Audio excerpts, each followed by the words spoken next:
Bonjour à toutes et à tous. Aujourd'hui, nous allons aborder un aspect fondamental de l'écriture académique, la révision et la correction d'un texte. Ces deux opérations ne se limitent pas à éliminer les fautes, mais participent activement à l'amélioration de la clarté, de la rigueur et de l'efficacité du discours écrit. Ce cours va nous permettre de comprendre les différents niveaux de relecture et les stratégies à adopter pour affiner nos productions écrites. Commençons ce cours par une clarification conceptuelle essentielle. Dans le langage courant, on emploie souvent indistinctement les termes de révision, correction et relecture. Pourtant, chacun recouvre des opérations spécifiques. La correction concerne les erreurs linguistiques de surface. La relecture désigne le fait de relire sans nécessairement transformer, tandis que la révision engage un travail profond de remaniement du texte, impliquant une réflexion sur le contenu, la structure et la lisibilité. Alors, comprendre cette distinction nous permet de situer précisément notre travail en tant que rédacteur. La révision ne se réduit pas à une série d'automatismes, c'est un acte cognitif exigeant qui mobilise l'attention, la mémoire, le jugement. Elle suppose également une posture critique. Il ne s'agit pas seulement de corriger ce qu'on voulait dire, mais d'interroger ce que le texte dit réellement. Cette capacité de distanciation, où l'auteur tente de se mettre à la place du lecteur, est une compétence précieuse dans le monde académique comme professionnel. Dans l'université comme dans le monde du travail, bien sûr, la relecture est loin d'être une option secondaire. Elle est la garantie d'un texte clair, cohérent et convaincant. Un bon écrit n'est pas simplement le produit d'une première intuition, il est le fruit d'un processus itératif d'ajustement et d'amélioration. Il en va de notre crédibilité intellectuelle ou professionnelle. Nous allons maintenant aborder les différents niveaux de révision, en partant des aspects les plus localisés, la langue, jusqu'à la structure globale du texte. Ces niveaux ne sont pas cloisonnés, ils interagissent entre eux. Une révision syntaxique peut affecter le style, un remaniement structurel peut clarifier le propos. La première strate, la plus évidente, est la révision linguistique. Il s'agit ici de corriger les fautes d'accord, de conjugaison ou de ponctuation. Ensuite, la syntaxe est revue pour garantir une organisation fluide des phrases sans rupture. Enfin, le lexique est affiné, choisir les mots justes, éviter les répétitions, adapter le registre. Ce travail minutieux améliore la précision et la crédibilité du texte. Le deuxième niveau concerne le style. Un bon style ne se limite pas à l'esthétique. Il facilite la compréhension. Il faut viser la clarté, éviter les lourdeurs, assurer des transitions fluides entre les idées. De même, le ton du texte doit être cohérent. Un texte académique ne peut pas adopter un ton familier ou trop subjectif. Le premier niveau, plus complexe, est la révision structurelle. Il s'agit ici de vérifier l'architecture du texte. Chaque paragraphe doit porter une idée claire, bien reliée aux autres. L'argumentation doit progresser de manière logique, les exemples doivent illustrer sans distraire et le plan global doit être équilibré. Un déséquilibre structurel nuit à la compréhension globale et affaiblit l'argumentaire. La relecture critique est une démarche réflexive.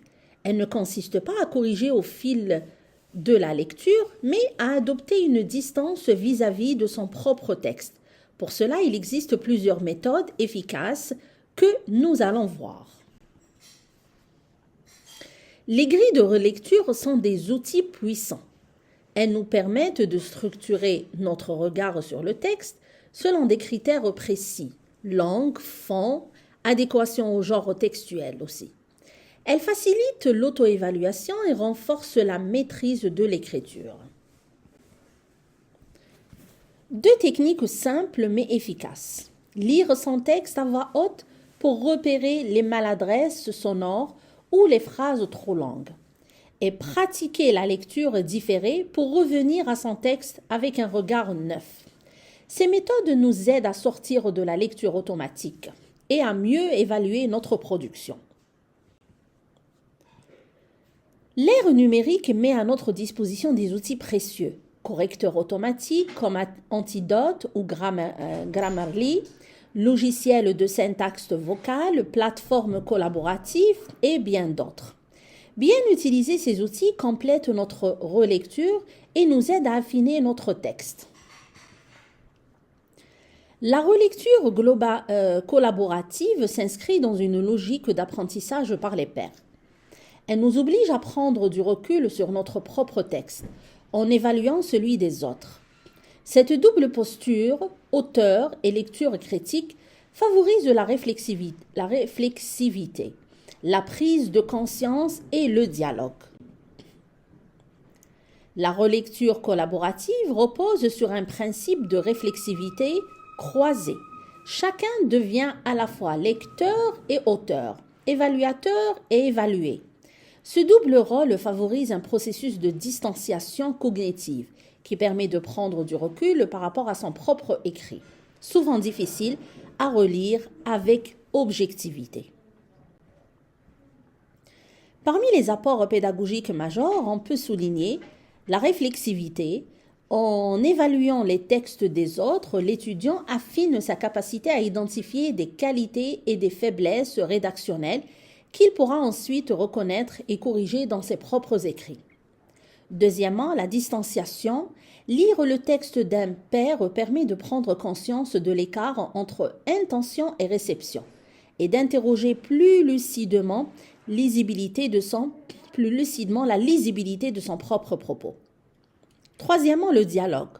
L'échange d'avis favorise l'interaction, la co-construction de savoir et le développement d'une communauté d'apprentissage. Il transforme l'écriture d'un acte solitaire en processus collaboratif. Mais pour que cette relecture soit efficace, elle doit être structurée. Des commentaires précis, justifiés, équilibrés et accompagnés de suggestions concrètes. Ce n'est pas une simple critique, mais un accompagnement vers une meilleure version du texte. Mais pour que cette relecture soit efficace, elle doit être structurée. Des commentaires précis, justifiés, équilibrés et accompagnés de suggestions concrètes, ce n'est pas une simple critique, mais un accompagnement vers une meilleure version du texte. Donc, une rétroaction constructive obéit aux critères suivants. Premièrement, spécificité. Les commentaires doivent porter sur des éléments précis du texte. Exemple, l'argument du deuxième paragraphe manque de développement, plutôt que ce passage est flou. La justification, chaque observation critique doit être accompagnée d'une explication, un raisonnement ou d'un exemple pour en souligner la pertinence. Équilibre. Il est essentiel de formuler des remarques positives en parallèle des critiques, afin de valoriser les acquis tout en suggérant des pistes d'amélioration. Proposition. Une rétroaction utile ne se contente pas de signaler un problème. Elle suggère aussi des pistes concrètes de réécriture ou de reformulation. Enfin, cette relecture suppose une posture éthique. Le respect, la bienveillance et la confidentialité sont indispensables. La critique n'est jamais une injonction. Elle propose, elle n'impose pas. C'est cette posture qui fait de la relecture collaborative un outil de formation puissant. Les règles de fonctionnement suivantes sont essentielles. Premièrement, respect et bienveillance. La critique doit toujours être formulée dans un langage respectueux, en évitant les jugements de valeur, l'ironie ou les remarques desqualifiantes. Deuxièmement, la confidentialité. Les textes partagés dans le cadre d'un atelier de relecture ne doivent pas être diffusés ou utilisés sans l'accord de leur auteur. Troisièmement, une écoute active. Il est essentiel que les auteurs restent ouverts aux suggestions et que les relectures soient à l'écoute des intentions d'écriture sans les déformer. Finalement, Non-directivité excessive. Le relecteur propose, l'auteur dispose. La critique n'est pas une injonction, mais une aide à la décision. Pour conclure, la révision est un processus à part entière dans l'écriture. Il ne faut pas l'improviser, mais l'intégrer méthodiquement.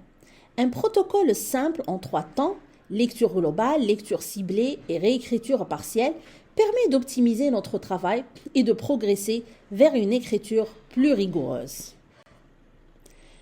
À ce stade, on entre dans la première phase de relecture, la lecture globale. L'objectif ici n'est pas encore d'entrer dans les détails, ni de repérer les fautes grammaticales ou stylistiques. Il s'agit plutôt de prendre du recul et d'adopter la posture d'un lecteur qui découvre le texte pour la première fois sans connaître son contexte d'écriture. On lit donc le texte d'un seul temps, sans pause analytique. Cela permet de juger plusieurs éléments fondamentaux. D'abord, la clarté de l'intention générale. Est-ce que je comprends où veut aller l'auteur? Quelle est sa problématique, son objectif? Ensuite, la cohérence globale. Est-ce que le développement se tient? Est-ce que les différentes parties du texte s'enchaînent logiquement? On s'intéresse aussi à la logique argumentative.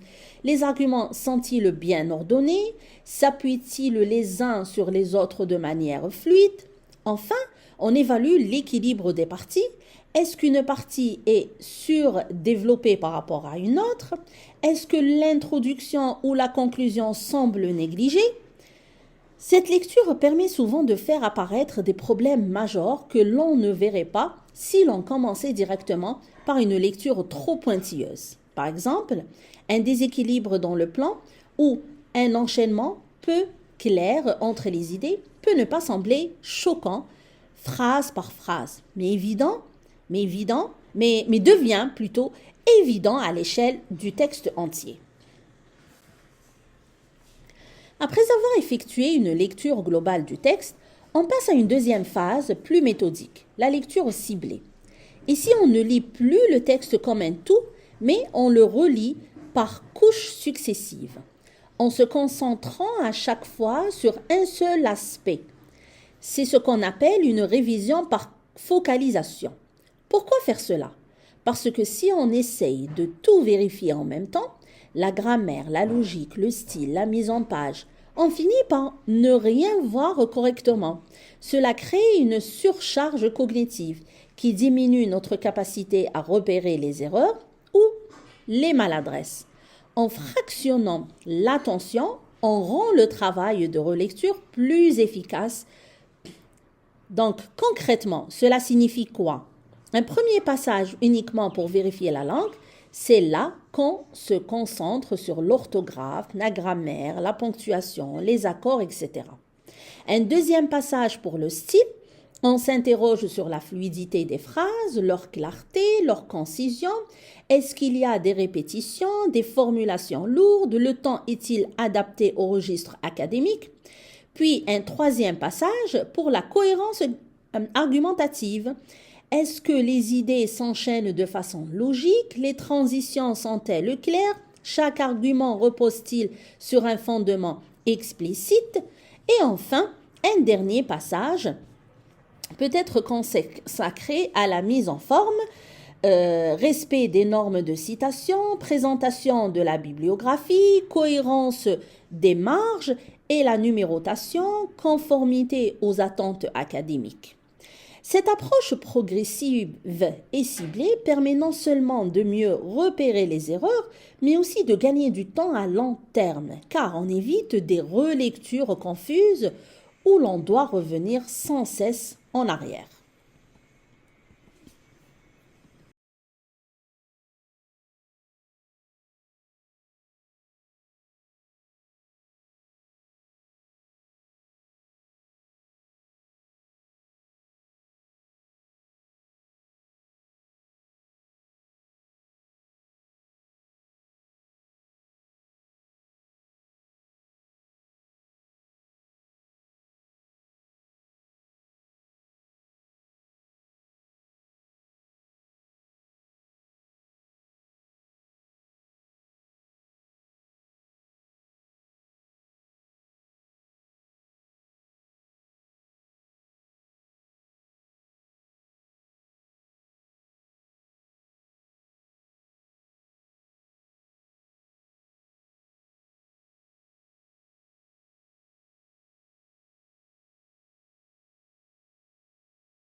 conclure, retenons que la relecture n'est pas une étape secondaire ou accessoire à l'écriture, mais une phase essentielle de maturation du texte.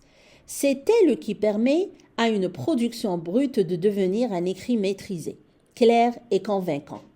En apprenant à relire avec méthode, à varier les angles d'analyse et à mobiliser des outils adaptés, chacun peut améliorer significativement la qualité de ses écrits.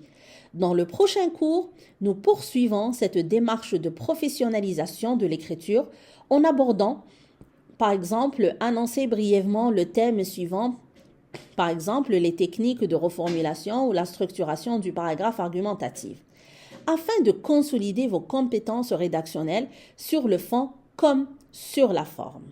Sur ce, je vous dis merci et à notre prochain cours.